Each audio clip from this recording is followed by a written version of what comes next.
গণতান্ত্রিক ব্যবস্থায় ফিরে যাওয়ার একটাই মাত্র পথ, তা হচ্ছে একটা সুষ্ঠু, অবাধ, নিরপেক্ষ নির্বাচন, গ্রহণযোগ্য নির্বাচনের মধ্য দিয়ে, তাই না?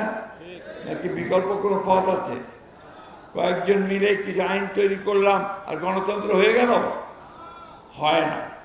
আমরা যতই সংস্কার করি, যতই আমরা আপনার সব বুদ্ধিজীবীরা মিলে বিভিন্ন কৌশল আবিষ্কার করার চেষ্টা করি, যতক্ষণ পর্যন্ত না নির্বাচনের মধ্য দিয়ে আমরা একটা নির্বাচিত সরকার গঠন করতে পারবো, ততক্ষণ পর্যন্ত আমরা গণতন্ত্রে ফিরে যেতে পারবো না।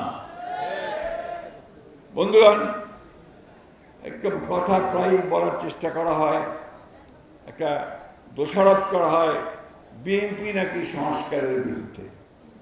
আমার হাসি পায়। এই জন্য হাসি পায় যে বিএনপির জন্মই সংস্কারের মধ্য দিয়ে। একদলীয় শাসন ব্যবস্থা বাকশাল যখন শেখ মুজিব করেছিলেন, সেখান থেকে শেখ মুজিবের যখন পতন হয়, তখন বহুদলীয় গণতন্ত্রের প্রবক্তা ছিলেন শহীদ প্রেসিডেন্ট জিয়াউর রহমান, বিএনপির প্রতিষ্ঠাতা। সুতরাং বিএনপির জন্মই তো আপনার এই গণতন্ত্র থেকে, সংস্কার থেকে, একদলীয় শাসন ব্যবস্থা থেকে বহুদলীয় শাসন ব্যবস্থায়। বিএনপি এই যে শহীদ প্রেসিডেন্ট জিয়াউর রহমানই সেদিন সাংবাদিকদের সংবাদপত্রের স্বাধীনতাকে ফিরিয়ে দিয়েছিলেন। তার আগে আওয়ামী লীগ সমস্ত সংবাদপত্র নিষিদ্ধ করে দিয়ে মাত্র 4টা সংবাদপত্র রেখেছিল সরকারি নিয়ন্ত্রণে। এটাও বিএনপির অবদান। দেশনেত্রী বেগম খালেদা জিয়া সেদিন সেই প্রেসিডেন্সিয়াল ফর্ম অফ গভর্নমেন্ট থেকে পার্লামেন্টারি ফর্ম অফ গভর্নমেন্টে নিয়ে এসেছিলেন, সংসদীয় গণতন্ত্রে নিয়ে এসেছিলেন। তিনি সমস্ত সংবাদপত্রকে মুক্ত করে দিয়ে আকাশ সংবাদ, যেটা আপনার মিডিয়া বলি আমরা, যে ইলেকট্রনিক চ্যানেলকে, সেগুলি তিনি সামনে নিয়ে এসেছিলেন। এবং অর্থনীতির যে মূল সংস্কার, সেই সংস্কারটি শুরু করে চলেছেন শহীদ প্রেসিডেন্ট জিয়াউর রহমান। তিনি কৃষিতে খাল খননের কর্মসূচি, উচ্চ ফলনশীল বীজ, এই বিষয়গুলো নিয়ে এসে কৃষিতে একটা বিপ্লব ঘটিয়েছিলেন। ঠিক একইভাবে আমাদের গার্মেন্ট শিল্পকে শুরু করে আমাদের দেশে বিপ্লব একটা শুরু করেছিলেন এবং মহিলাদের কর্মসংস্থানের সুযোগ সৃষ্টি করে দিয়েছিলেন। তার আমলেই বিদেশে আমরা শ্রমশক্তি রপ্তানি করতে শুরু করেছিলাম, অর্থাৎ তিনি এই সংস্কারগুলো নিয়ে এসেছিলেন। তো এইগুলোকে তারা সহজে স্বীকার করতে চায় না। But that's the truth. ইতিহাস সে কথাই বলে, এই কথাটা বারবার করে আমাদেরকে তাদেরকে মনে করিয়ে দিতে হবে। আজকে যে বিষয়গুলোর উপরে এই দেশের অর্থনীতি দাঁড়িয়ে আছে, remittance and income from garments, RMG sector, এটা সম্পূর্ণভাবে কিন্তু এই বিএনপি সরকারের অবদান। অর্থনীতি ভ্যাট প্রবর্তন করেছিল এই বিএনপি সরকার। বন্ধুগণ, দীর্ঘ বক্তব্য করতে দিতে চাই না, শুধু একটা কথা বলতে চাই, যেটা আবারও বলছি। আজকের সংবাদপত্র দেখলাম কিছু কিছু ব্যক্তি বা দল তারা ধমক দিচ্ছেন, হুমকি দিচ্ছেন যে অমুক মার্কা না দিলে আমরা নির্বাচনে যাব না, বা অমুকের মার্কা থাকতে পারবে না। ভাই, আমরা তো তোমাদের মার্কাতে বাধা দেইনি। কোন মার্কা তোমাদেরকে দেবে নির্বাচন কমিশন সিদ্ধান্ত নেবে। আমরা তো কথা বলে নেই যে তোমাদেরকে এই মার্কা দেওয়া যাবে না। তাহলে অযথা বিএনপির ধানের শীষকে নিয়ে টানাটানি কেন? টানাটানি এই জন্যে যে ধানের শীষ অপ্রতিরোধ্য, ধানের শীষকে ঠেকিয়ে রাখা যায় না। যেদিকে যাবেন, গ্রামে গঞ্জে যেখানে, সব একটাই স্লোগান উঠতে থেকে, ধান লাগাইয়া দাও, ধান লাগাইয়া দাও। ঠিক কিনা বলেন? এই কথাটা হচ্ছে প্রধান কথা। ওই জন্যই ওকে রুখতে হবে, ওকে আটকে দিতে হবে।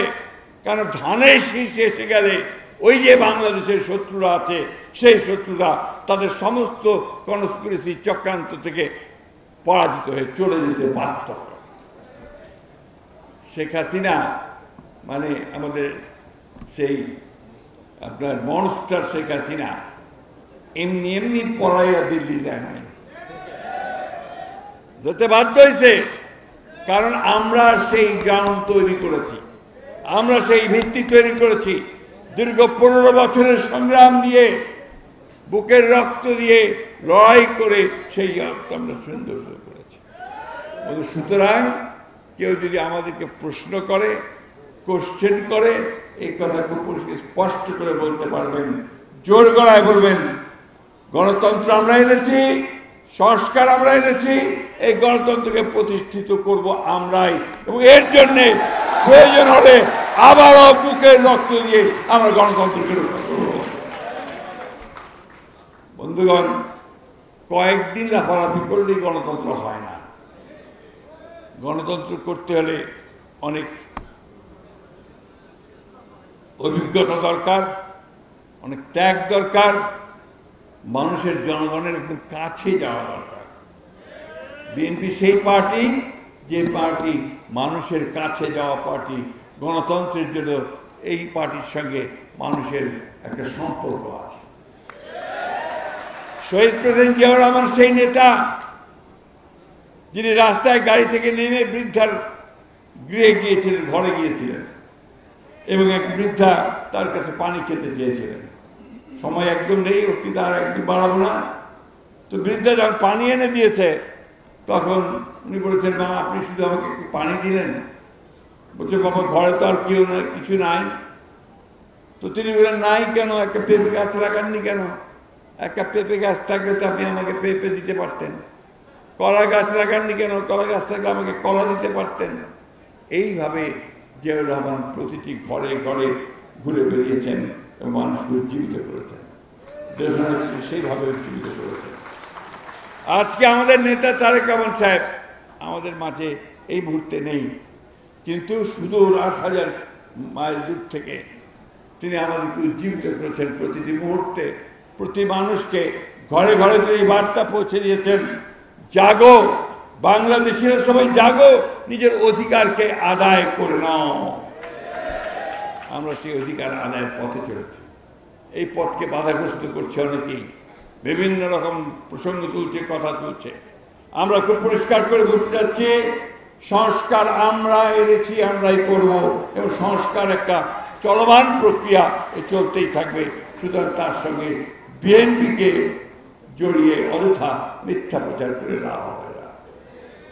আরেকটা কথা পরিষ্কার বলতে চাই, এই 26শে ফেব্রুয়ারিতে আমাদের নেতা তারেক রহমান এবং প্রধান উপদেষ্টা ইউনূসের সঙ্গে যে আলোচনা করার পরে নির্বাচনের যে সময় নির্ধারিত হয়েছে, সেই সময় নির্ধারিত নির্বাচন হবে, অন্যথা নির্বাচন হবে না। অর্থাৎ নির্বাচন তখনই হতে হবে। 1, 2, আমলাতন্ত্রকে কোনো একটি নির্দিষ্ট দলের পকেটে নেওয়ার চেষ্টা করা হচ্ছে, এটাকে আমরা কোনো মতেই বরদাস্ত করব না। সম্পূর্ণ নিরপেক্ষ আমলাতন্ত্র থাকতে হবে, সরকার থাকতে হবে নির্বাচনের সময়। নির্বাচন কমিশনকে সম্পূর্ণভাবে নিরপেক্ষ থাকতে হবে, অর্থাৎ কোনো দলের কোনো প্রসারের কাছে যেন কেউ মাথা নত না করে। বিশেষ করে বর্তমান যে সরকার, সেই সরকারকে আবারও বলতে চাই, একদম নিরপেক্ষতার ভূমিকা পালন করবেন, অন্যথায় আমরা সেটা মেনে নেব না, এই দেশের মানুষ সেটা মেনে নেবে না। আজকে জিহাদের এই মৃত্যু দিবসে আসুন, আমরা সবাই তার আত্মার মাগফিরাতের জন্য আল্লাহর কাছে দোয়া চাই। আমরা দোয়া চাই আমাদের দেশে এই গণতন্ত্র প্রতিষ্ঠার জন্য যারা শহীদ হয়েছেন তাদের সকলের আত্মার মাগফিরাতের জন্য আমরা দোয়া চাই। আমাদের নেতা শহীদ প্রেসিডেন্ট জিয়াউর রহমানের আত্মার মাগফিরাত, দেশে বেগম খালেদা জিয়ার সম্পূর্ণ সুস্থতা, আমাদের নেতা তারেক রহমানের দেশে ফিরে আসুন। আসুন, একটা কথাই এখন মুখে, সকলের মুখে উচ্চারিত হতে হবে, আরে মার্কা কিনটা, এটাই, এই ধানের শীষকে নিয়ে আমাদেরকে জয়যুক্ত হতে হবে। বন্ধুগণ, আজকে দীর্ঘ 15 বছর একটি ফ্যাসিস্ট সরকার হাসিনার নেতৃত্বে, হাসিনাকে শুধু হাসিনা বললে বোধহয় একটু সম্মান দেওয়া হবে, মনস্টার হাসিনা, দানব হাসিনা আমাদের সমস্ত কিছুকে এসে তছনছ করে দিয়ে গেছে। আমাদের বিচার ব্যবস্থা, আমাদের প্রশাসন, আমাদের নির্বাচনের প্রক্রিয়া, আমাদের অর্থনীতি, স্বাস্থ্যনীতি, শিক্ষা ব্যবস্থা সমস্ত জায়গাতে সে তছনছ করে দিয়েছে। এই যে মনস্টার, এই যে দানব, তার হাত থেকে আমরা বেরিয়ে আসতে পেরেছি। দীর্ঘ 15 বছর আমরা দেশনেত্রী বেগম খালেদা জিয়া এবং তারেক রহমানের নেতৃত্বে আমরা ফ্যাসিস্টকে উৎখাত করার জন্য আমরা লড়াই করেছি, জীবন দিয়েছি, প্রাণ দিয়েছি। আমাদের 60 লক্ষ মানুষের বিরুদ্ধে মিথ্যা মামলা হয়েছে। এখানে খুব কম মানুষ আছে যাদের বিরুদ্ধে মামলা হয় নাই। কম মানুষ আছে যাদেরকে কোর্টের বারান্দায় বারবার যেতে হয় নাই। এখনো অনেকেই আছেন যাদের মামলা প্রত্যাহার হয় নাই। কি ঠিক কিনা? আমাদের প্রায় 20,000 নেতাকর্মীকে হত্যা করা হয়েছে। ইলিয়াস আলী সহ আমাদের 1700 নেতাকর্মীকে গুম করে দেওয়া হয়েছে। আজকে তাদের নাম উচ্চারিত হয় দুর্ভাগ্যজনকভাবে খুব কম, অথচ তারাই ছিলেন সবচেয়ে বেশি ভিকটিম হয়েছিল। আজকে পত্র পত্রিকা দেখি অনেক ছবি ছাপা হয়, ইলিয়াস আলীর ছবি খুব কম ছাপা হয়। এটা দুর্ভাগ্যের। আমি মনে করবো যে আমাদের মিডিয়া এই বিষয়টাতে বস্তুনিষ্ঠ সাংবাদিকতা করবে। বন্ধুগণ, এই কথাগুলি বলছি এই জন্যে যে এত ত্যাগ শিকার পরে এত রক্তপাত, এইবারই বোধহয় প্রথম শিশু, প্রায় 79টা জন শিশুকে হত্যা করা হয়েছে, মহিলাকে হত্যা করা হয়েছে, আর আনবিলিভেবল একটা হত্যাকাণ্ড হয়েছে।